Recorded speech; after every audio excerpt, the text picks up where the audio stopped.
में श्री नरेश गणपत महस्के जी। नरेश गणपत महस्के जी। धन्यवाद अध्यक्ष महोदय। माझ्या मतदारसंघामध्ये आमचे उपमुख्यमंत्री एकनाथ शिंदे यांच्या प्रयत्नाने 900 बेडचं सिव्हिल हॉस्पिटल तयार होत आहे। या हॉस्पिटल्समध्ये 6 महानगरपालिका, जिल्हा परिषद, बाजूचा रायगड जिल्हा आणि आदिवासी बहुल पालघर जिल्ह्यातील प्रचंड अशी पेशंटची संख्येचा लोड असतो आणि यामुळे क्रिटिकल ज्या काही शस्त्रक्रिया आहेत डॉक्टर अभावी त्या ठिकाणी होत नाही आहेत। याकरता मी पहिली मागणी करतो की हॉस्पिटल तर आपण बांधतोय, परंतु त्याचं रूपांतर सरकारने नवीन PPP स्वरूपात मेडिकल कॉलेजमध्ये रूपांतर केलं तर नवीन डॉक्टर्सही तयार होतील आणि चांगली ट्रीटमेंट मिळेल।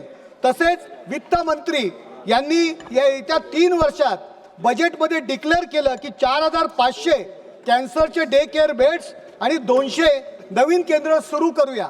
जिल्हा स्तरावरती स्पेशालिस्ट डॉक्टर कॅन्सरवरती मिळत नाहीत, ऑन्कोलॉजिस्टची कमी असते, म्हणून माझी दुसरी मागणी आहे की कॅन्सर केअरसाठी हब अँड स्पोक मॉडेलची अंमलबजावणी करावी, जेणेकरून जिल्हा केंद्र जी आहेत टाटा मेमोरियल सारख्या अनेक संस्था कॅन्सरवरती काम करतात, त्यांच्याशी व्हिडिओ कॉन्फरन्सिंग PPP मॉडेल्सवरती त्यांना मार्गदर्शन करतील आणि जिल्ह्यामध्ये कॅन्सरवर ट्रीटमेंट सुरू करील, जेणेकरून जास्तीत जास्त गरीब रुग्णांना त्याचा उपयोग होईल। तरी सरकारने या मागण्यांचा योग्यपूर्वक विचार करावा अशी या सभागृहात मी विनंती करत आहे।